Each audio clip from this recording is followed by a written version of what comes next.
Sa mga nagdaang kabanata bago nga sila makababa ay sinabihan muna ni Xiao Chen si Feng Cheng na mananatiling sekreto ang kanyang pagkakakilanlan, at magbubulag-bulagan sila dito. Matapos din ang pag-uusap nila ay sinabi niya na bumaba na sila.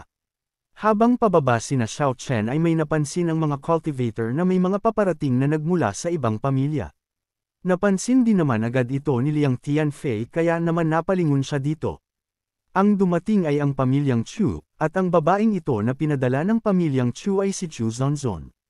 Kaya naman agad siyang binati ni Liang Tianfei na kung ito na ba si Miss Chu. Agad naman na nagbigay galang si Chu Zonzon sapagkat mas matanda ito sa kanya. Subalit nagtataka si Liang Tianfei dahil sa mga dala nitong maraming disciples.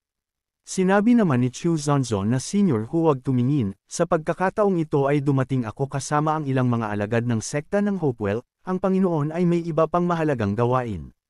Sa sinabi ni Chu Zonzon ay napangisi na lamang si Liang Tianfei. Nagsalita naman si Han Guanglin na parang halos lahat ay nandito na. Nagsidatingan na nga ang ibang mga pamilya upang tignan din ang sinasabing Ancient Mystery Mound. Kaya naman dahil dito ay nasabi na lang ng mga cultivator na 2 sekta, 3 angkan, 8 pamilya, napakaraming tao ang dumating. Parang hindi para sa atin ang oportunidad na ito. Kung ganon ay umalis na tayo dito, sa puntong ang ito ay nagsialis ang mga cultivator sapagkat dumagsa ang 8 pamilya. Ilang sandali pa ay dumating naman na sina Xiao Chen, Black, Feng Cheng, at si Kung Leng na agad naman silang napansin ng 8 pamilya. Dito nga ay sinalubong sila ni Brother Ye, nasabi pa nga nito na Brother Feng, Brother Sikong, matagal-tagal na ding hindi tayo nagkikita-kita. Sinabi din naman ni Sikong na si Brother Ye ay nandito rin, masyadong mahabang panahon upang makita. Tinanong naman ni Brother Ye kung sino ang kasama nila. Agad naman na sinabi ng dalawa na isang mabuting kaibigan namin siya. Pinakilala naman ni Brother Ye ang kanyang sarili kay Xiao Chen na siya ay si Yewuan ng pamilyang Ye. Sinabi naman ni Xiao Chen na ako ay isang casual cultivator lamang.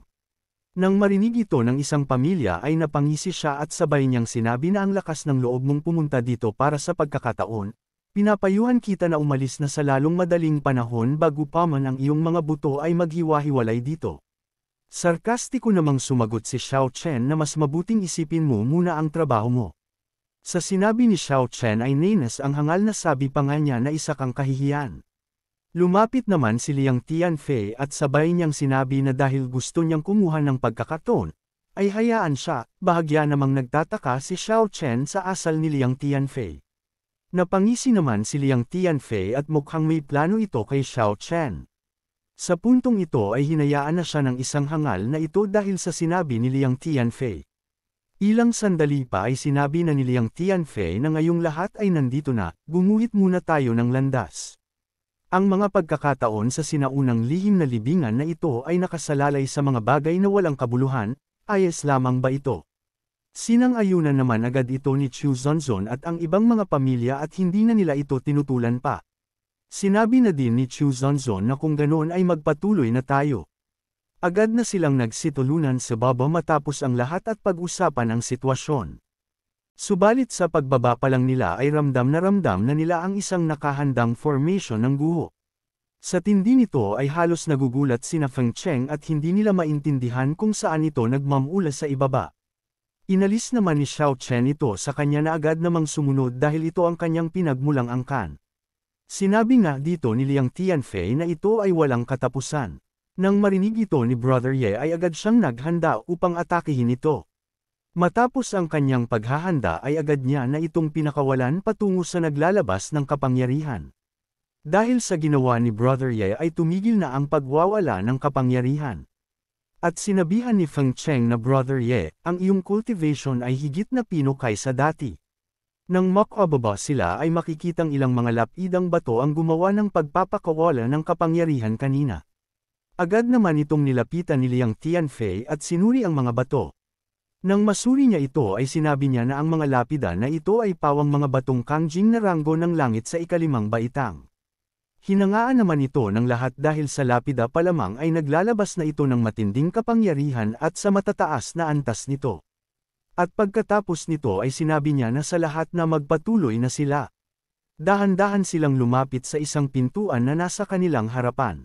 Ang pintuan na ito ay hindi isang ordinaryong pintuan lamang. Bakas sa kanilang mukha na hindi talaga basta-basta ang pintuan na ito.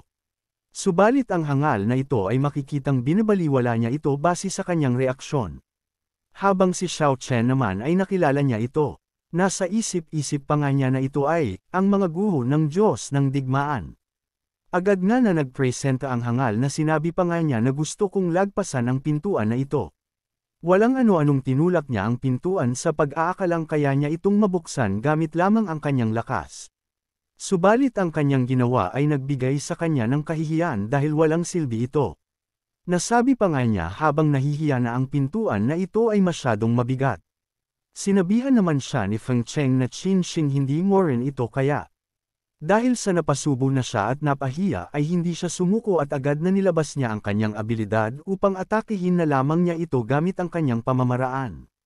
Matapos ang kanyang paghahanda ay agad niya na itong pinakawalan. Na agad namang tumama ito sa pintuan subalit wala itong naging epekto. At mukhang magbibigay pa ito sa kanya ng panganib. Nasabi pa nga niya na ang batong pintuan na ito ay kayang mag-absorb ng enerhiya ng espada. Subalit mali ang kanyang sinabi dahil ang kanyang atake ay bumalik sa kanya na ikinagulat niya. Binalaan naman siya agad ni Liang Tianfei dahil dito. Agad niyang inactivate ang kanyang protective sword chi upang depensahan ang kanyang sarili. Nang tumama ang kanyang atake sa kanya ay mas lumakas pa ito na dahilan upang mawasak ang kanyang espada at matangay siya sa lakas nito. Napasigaw na lamang siya sa lakas ng pagkakabagsak niya. Agad siyang bumangon at sinabi niya sa pintuan na ang lakas ng loob mong gamitin ang sword chi ko upang atakihin ako. Sinabi naman ni Liang Tianfei na mukhang hindi mo na kailangang umasa sa sword chi para mabuksan ang batong pintuan na ito. Agad na sinubukang buksan ni Liang Tianfei ang pintuan gamit ang kanyang lakas at chi. Dahil dito ay dahan-dahan na nagbabukas ang pintuan. Agad naman na kumilos ang dalawa na si Brother Ye at Chu Zunzun upang tulungan si Liang Tianfei. Kaya naman dahil dito ay nagawa na nila itong mabuksan ng dahan-dahan. Habang si Xiao Chen naman ay tahimik lang silang pinagmamasdan. Sinabi nga ni Liang Tianfei na itulak buksan, pumasok at suriin ito. Dahan-dahan na silang pumasok dito sa loob at makikitang nanatiling tahimik pa din si Xiao Chen dito. Nagpatuloy ang pagpasok nila sa loob habang makikita sa paligid ang mga lapida na may mga matataas na antas. At nasa harap nila ang isang rebulto sinyalas na ito ang may-ari ng Ancient Mystery Mound. Nilapitan nga ni Feng Cheng ang hanay at nang mahawakan niya ito ay nasabi na lang niya na ang mga tapyas sa dalawang hanay na ito ay talagang ang ikasyam na ranggo ng langit na amethyst na Diyos ng Kidlat. Napahanga naman si Sikong Leng na sabi pa nga niya na ito ay masyadong mapagbigay. Tama. Kung alam mo na ang aking Zaiyu clan ay mayroon lamang 12 kamao na laki ng Divine Lightning Amethyst Stones. Pinakiramdaman naman ni Xiao Chen ang buong paligid.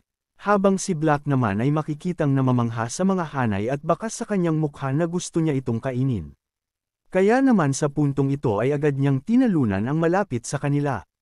Subalit ang kanyang ginawa ay ikinagalit ito ni Xiao Chen kaya naman binatukan siya ni Xiao Chen na dahilan upang tubuan na naman ng bukol si Black. Pinagmasdan naman ni Xiao Chen ang rebulto na nasa kanilang harapan. Sinabi naman ni Liang Tianfei na mukhang itong estatwa ang may-ari nitong sinaunang punso. Nang marinig ito ni Feng Cheng ay sinabi niya na dapat ba tayong yumuko sa kanya. Sinabi naman ni Sikong Leng na sa tingin ko ay tama ka, sige lang. Subalit sinabi ni Feng Cheng habang tumatawa na nagbibiro lamang ako.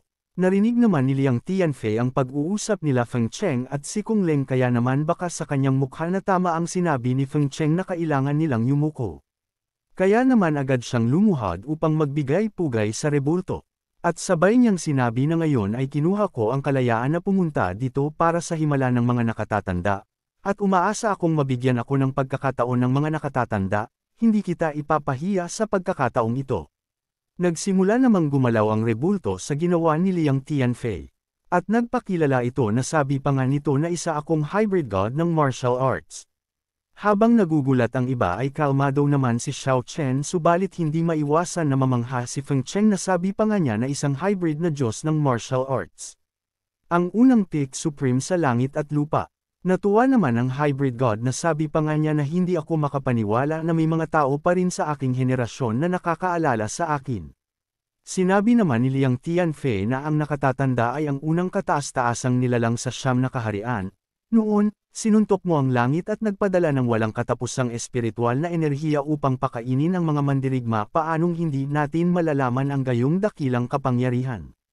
Natawa naman ang God of Martial Arts at sinabi niya na hindi maibabanggit na nagkataon lang na nabali ko ang gapos ng makalangit na Dao. Dagdag pa niya habang naglalabas ng 3 pamamaraan na pagkatapos kong makamit ang Peak Supreme, gumawa ako ng 3 pamamaraan. Ayon sa pagkakabanggit, Immemorial Body Refining Technique, Shinyang, Chaos Technique. Ang 3 teknik na ito ay maipapasa sa iyo kapag nakapasa ka sa aking pagsusulit. Nang marinig ito ni Xiao Chen ay nanatiling tahimik pa din siya habang si Feng Cheng naman ay napabuntong hininga. Nasa isip-isip pa nga niya ay laki ang panghihinayang nito na sabi pa nga niya na kung alam ko lang, iniyuko ko na ang ulo ko. Sinabi naman na ng God of Martial Arts na Junior, handa ka na bang masuri? Agad naman na sumagot si Liang Tianfei na oo, handa na ako. Sa sinabi ni Liang Tianfei ay agad na hinanda ni God of Martial Arts ang pintuan. Nang matapos niya itong ihanda ay sinabi niya na ito ang pintuan ng pagsubok, kung makapasa ka, matatanggap mo ang aking mana. Agad naman na pumasok si Liang Tianfei sa pintuan sa sobrang pagkasabik niya na makuha ang pamana ng God of Martial Arts. Dito nga ay tuluyan nang nakapasok si Liang Tianfei. Nagtinginan naman ang dalawa, sinyales na sumunod din sila upang lumahok. Na kahit ang dalawang hangal ay ganun din ang iniisip. Kaya naman agad silang nagsitulunan sa pintuan ng pagsubok. Habang sina Xiao Chen naman ay nanatiling nakatayo. Ang dalawa naman na sina si Kung Leng at Feng Cheng ay bakas sa kanilang mukha ang panghihinayang. At nang mawala nga ang pintuan ay makikita sa reaksyon ng tatlo ang labis na pagkabigla habang si Xiao Chen naman ay wala itong imik at nananatiling kalmado. Halos umiyak ang tatlo sa tindi na lamang ng kanilang panghihinayang dito na mukhang wala na silang pagkakataon na makilahok. Subalit pinilit pa din ni Feng Cheng na ayusin ang kanyang sarili na sabi pa nga niya na kaya ngang maging humble. Subalit maya-maya pa ay makikitang nag-aapoy ito sa galit na sabi pa nga nila na walang hiya. Habang ang babae naman na si Chun Zonzon ay napabuntong hininga na lamang. Maya-maya pa ay bigla na lang tumawa si Xiao Chen ng malakas na ikinagulat ng tatlo. Nasabi pa nga ni Feng Cheng na kung anong nangyayari. Sinabi naman ni Xiao Chen na ginawa niyo ang pinakamahusay na desisyon ng iyong buhay sa pamamagitan ng hindi pagpasok. Subalit kung alam lang ni Xiao Chen na sobrang panghihinayang ng tatlo na hindi sila nakapasok na napaiyak pa nga ng mga ito sa loob-loob nila. Nagpalat naman ng anyo ang God of Martial Arts sa katawang tao, at pinagmasdan niya si Xiao Chen dahil nararamdaman niya kay Xiao Chen ang immemorial body tempering dito. At lumapit ito sa kanya habang kalmado namang pinagmamasdan siya ni Xiao Chen. Nang may biglang lumitaw na isang formation sa kinatatayuan ni Xiao Chen. Nabahagya ikinagulat niya at dahan-dahan na siyang na-teleport nito sa kung saan, subalit ang pangyayaring ito ay si Xiao Chen lamang at Black ang nakakakita. Ilang sandali pa ay dinala nga ng Hybrid God Peak Supreme si Xiao Chen sa labas ng silalang ni Xiao Chen at Black. Tinanong naman ni Black kay Xiao Chen na kung nasaan sila. Sinabi naman ni Xiao Chen na hindi na ito mahalaga. At hinanda niya ang kanyang sarili dahil alam niyang gagawa ito ng isang atake. Agad na tinignan si Xiao Chen ng God of Martial Arts. Habang si Xiao Chen naman ay kalmado itong nakahanda ang kanyang sarili. Agad na nagpakawala ng atake ang God of Martial Arts na halos parehas ito kay Xiao Chen at lumalabas talaga na ito ang gumawa ng teknik na ito. Nang makita nga ito ni Xiao Chen ay napangiti na lamang siya, at agad na pinakawalan din ang kanyang atake na halos makikitang parehas na parehas. Nang magsalpukan nga ito ay nagkaroon ng malakas na pagsabog. Nang mawala ang malakas na pagsabog ay sinabi ng God of Martial Arts na napakahusay. Ang huling henerasyon ay maaaring linangin ang napakatanda na pamamaraan ng tempering ng katawan sa isang lawak, ito ay mahalaga lamang. Agad naman na nagbigay pugay si Xiao Chen na sabi pa nga niya na aking junior, Xiao Chen, nandito ako para makita ang God of Martial Arts. Tinanong naman ni God of Martial Arts si Xiao Chen na kung junior ka, bakit hindi ka lumuhod? Sinabi naman ni Xiao Chen na kaming mga cultivator ay hindi lumuluhod sa langit at lupa, o sa araw at buwan. Sa sinagot ni Xiao Chen ay bigla na lang tumawa ang God of Martial Arts at sabay niyang sinabi na mahusay kung ganun, ito ay karapat-dapat sa aking immemorial body tempering technique. Agad na lumapit ang God of Martial Arts kay Xiao Chen. At sabay niyang sinabi na bata, hindi ka na masama. Sinabi naman ni Xiao Chen na tama ang senior sa kanyang sinabi. Pansin naman ni God of Martial Arts ang kay-abangan ni Xiao Chen na sabi pa nga niya na ikaw talaga ay mayabang. Sinabi naman ni Black na Xiao Chen, Liang Tianyi at ang iba ay pumasok sa pintuan ng liwanag. Sinabi naman ni Xiao Chen na natural ito ay isang patibong ng senior. Nasabi na lang ni Black na napakatuso ng lalaking ito. Narinig naman ng God of Hybrid Martial Arts ang sinabi ni Black na tuso ang lalaking ito. Ikinabigla naman nila Xiao Chen ito at malaking tanong sa kanila na kung bakit naririnig ng God of Hybrid Martial Arts ang pag-uusap nilang dalawa. Sinabi naman ni Black na naririnig niya ang voice transmission natin. Tinanong naman ni God of Martial Arts si Black na kung ano ang sinabi mo. Sinabi naman ni Xiao Chen na sa harap ng senior, wala talagang sikretong mapag-uusapan. Dagdag pa ni Xiao Chen habang makikita ang pagiging seryoso na pero sana hindi naman manan ni senior ang voice transmission ko kay Xiaohei o mas kilala nating Black. Nang makita ng God Martial Arts ang reaksyon ni Xiao Chen ay nakita niya ang pagiging totoo ni Xiao Chen at walang pag-aalinlangan ng tapang nito ay nakapagpasya na siya, na ibigay kay Xiao Chen ang kanyang pamana. Agad na lumapit ang God of Hybrid Martial Arts kay Xiao Chen at tinapik siya nito sa likod. At sabay na sinabi nito habang tumatawa na magandang ugali, at mabuting bata simula nang bumagsak ako, ito ang unang pagkakataon na nakilala ko ang isang kawili-wiling junior na tulad mo. Halika at samahan mo akong iminum. Agad niyang inangat ang kanyang kamay, at naglabas ito ng dalawang inumin at masasabing hindi ito basta-bastang inumin lang. Agad na kinuha ni God of Hybrid Martial Arts ang isang inumin. At mabilis na ininom ito, at ang inumin na ito ay may mataas na kalidad dahil sa nagmula ito sa God of Hybrid Martial Arts. Natuwa naman si Xiao Chen nang makita niyang iminom agad ito ni God of Hybrid Martial Arts. Kaya naman agad na din siyang sumunod na uminom habang si Black naman ay makikitang may napansin siya sa alak na ito. Nasabi pa nga niya na ang alak na ito ay talagang pinalapot mula sa espiritu ng langit at lupa. Gusto ko rin. Ngunit sinabi ni God of Hybrid Martial Arts na mayroon lamang akong 2 condensed bar ale sa 10 taon. Nang marinig ito ni Black ay nadismaya siya dahil malaki sana ang maitutulong din ito sa kanya. Sinabi naman ni Xiao Chen na ito talaga ay masarap na alak. Subalit biglang nabigla si Xiao Chen dahil naramdaman niya ang matinding kapangyarihan sa kanyang katawan. Agad niya itong pinakawalan at makikitang sinyales ito na nakalusot na si Xiao Chen sa panibagong antas dahil sa alak na iyon. Maya-maya pa ay makikitang lumitaw ang baluti ni Xiao Chen dahil sa tindi ng lumabas na kapangyarihan sa kanyang katawan. Nasabi pa nga niya na hindi ako makapaniwala na nakalusot ako, ang ikapitong antas ng immemorial body tempering technique ay nakamit na. Sinabi din ni God of Hybrid Martial Arts na ang ikapitong antas ng immemorial body tempering technique ay talagang nakamit. Opisyal mong sinimulan ng cultivation ng napakatanda na pamamaraan ng tempering ng katawan. Sinabi naman ni Xiao Chen na opisyal na nagsimula. Hindi ba't may 9 na antas lamang ng immemorial body tempering technique na kasanayan? Sinabihan naman siya ng God of Hybrid Martial Arts na paano ito posible. Ang immemorial body tempering technique ay nahahati sa upper 9 at lower 9. Bata, malayo pa ang lalakbayin mo. Ikinagulat naman ito ni Xiao Chen nang marinig ito na sa loob-loob pa nga niya na sa aking nakaraang buhay. Naabot ko lamang ang 9 na antas at hindi na ako magagapi sa lahat ng mundo, ngunit ito ay nasa itaas na 9 na antas lamang. Sinabi naman ni God of Hybrid Martial Arts habang naglalabas ito ng aura sa kanyang kamay na ngayon, ipapasa ko sa iyo ang pangalawang 9 na antas ng immemorial body tempering skills. Agad naman na pumasok ito kay Xiao Chen at nabibigla siya sa tindi ng teknik na ibinigay sa kanya ng kanyang senior. Nang matapos ay agad niyang pinasalamatan ang God of Hybrid Martial Arts na sabi pa nga niya na maraming salamat kay senior. Dahil nakarating ka na sa part na ito ay inaanyayahan kita na pindutin ang like at mag-subscribe at i-on ang notification bell. At kung gusto mo naman na suportahan ng matindi ang bidang hangal na ito ay maaari mo ding pindutin ang super thanks sa ibaba para mas lalong ganahan ang hangal na ito. Maraming salamat mga bida. Makalipas nga ang ilang mga sandali ay nandito pa din sina Xiao Chen kasama ang God of Martial Arts. Nahihiya namang sinabi ni Xiao Chen na Xinyang at ang nakakapasong araw, at walang pag-iimbot na chaos technique, hindi naman sila gawa ng senior diba.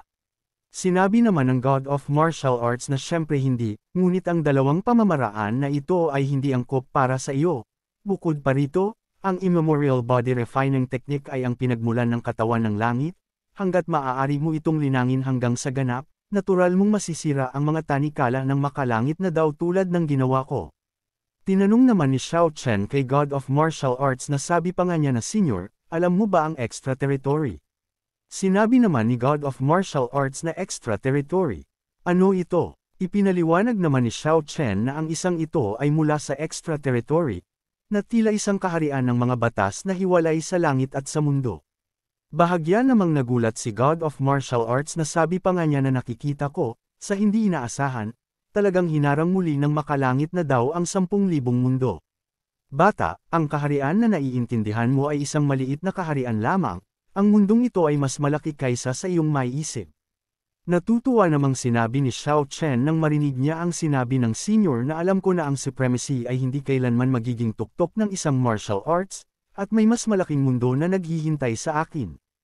Naglabas naman si God of Martial Arts ng scroll sa kanyang katawan. At sabay niyang sinabi kay Xiao Chen na ito ang lahat ng mga taong nakatanggap ng aking pamana sa kasaysayan, sadyang napakahina ng kanilang mga kwalifikasyon, at wala ni isa sa kanila ang maaaring kwalipikadong manalo sa ika-9 na antas ng aking immemorial body refining technique. Nakita naman ni Xiao Chen ang pangalan ng kanyang master sa makalangit na listahan. Kaya naman dahil dito ay halos mapaiyak na lamang siya dahil matagal niya na itong hindi nakikita mula nang ito ay maglakbay at hindi na ito bumalik hanggang ngayon na ilang taon na ang nakakalipas. Dagdag pa ng God of Martial Arts kay Xiao Chen na Jr., ito ang makalangit na listahan para mapabilang sa listahang ito, dapat may pangalan ka. Nang marinig ito ni Xiao Chen ay sinabi niya na kung ganun ay isulat ang The Heavenly Dignity. Agad itong isinulat ng God of Martial Arts sa makalangit na listahan. At nang matapos itong isulat ng God of Martial Arts ay bigla na lang lumabas ang matinding kapangyarihan ng langit at lupa. At pumasok sa katawan ni Xiao Chen na ikinagulat niya. Dito nga sa loob ng katawan ni Xiao Chen ay nagsimula itong magsama-sama. Kaya naman dahil dito ay mas lalong tumindi na naman ang kapangyarihan ni Xiao Chen, senyales na umangat na naman ang kanyang antas. Nasabi pa nga ni Xiao Chen na ang kapangyarihang magbukas ng langit at lupa. Ang 8 antas ng makalangit na immemorial body refining technique ay nakalusot na. Sinabi naman ni God of Martial Arts na Jr., maaari mong panatilihin ang listahang ito mula ngayon. Tinanong naman ni Xiao Chen ito na kung bakit. Tumalikod naman si God of Martial Arts sa tanong ni Xiao Chen. Ilang sandali pa ay sinabi niya na dahil ang aking banal na enerhiya ay nauubusan na ng oras. Ikinagulat naman ito ni Xiao Chen nang marinig niya ito. Nilabas din niya ang 2 perlas na may mataas na kalidad at sabay niyang sinabi na Junior, may isa pa akong ipapasa sa iyo. Agad niya itong ibinato kay Xiao Chen. At ipinaliwanag niya na ito ang perlas ng mapanglo na Diyos, ito ay kasama ko sa loob ng 10,000 taon, ngayon ay ipapasa ko ito sa iyo, ang perlas ng mapanglo na Diyos ay makalusot sa makalangit na daw. Ngunit ngayon ay hindi mo pa magagamit ang buong kapangyarihan nito. Kapag naabot mo ang ika-9 na antas ng pamamaraan sa pagdalisay ng katawan, malalaman mo ang kapangyarihan ng perlas ng desolate na Diyos. At sinabi din niya kay Xiao Chen na wala na akong masyadong oras. Junior, kung mayroon kang anumang mga katanungan, magmadali at magtanong. Natigilan naman ng bahagya si Xiao Chen sa sinabi ng kanyang senior. Ilang sandali pa ay sinabi niya na may isa pang bagay, mangyaring tulungan akong malutas ang problema, agad naman na sinabi ng senior na pakiusap sabihin ito sa akin. Masayang sinabi ni Xiao Chen na mayroon akong ilang alak dito, gusto mo ba? Ang ganitong ugali ni Xiao Chen na pag-aya na uminom ng alak ay isang tanda ng simulan ng pagkakaibigan gaya na lamang ng kanyang mga namatay na kaibigan. Nang marinig nga ni God of Martial Arts ang sinabi ni Xiao Chen ay bahagya siyang natigilan dito. Maya-maya pa ay masaya niyang sinabi na oo, syempre naman. Agad na nilabas ni Xiao Chen ang kanyang ilang mga alak. At nagsimula silang mag-inuman habang nag-uusap. Makalipas ang ilang mga oras ay huling tagay na nila Xiao Chen ito dahil naubos na ang nilbas na alak ni Xiao Chen. Nang matapos ang huling tagay ay bigla na lang natigilan si Xiao Chen.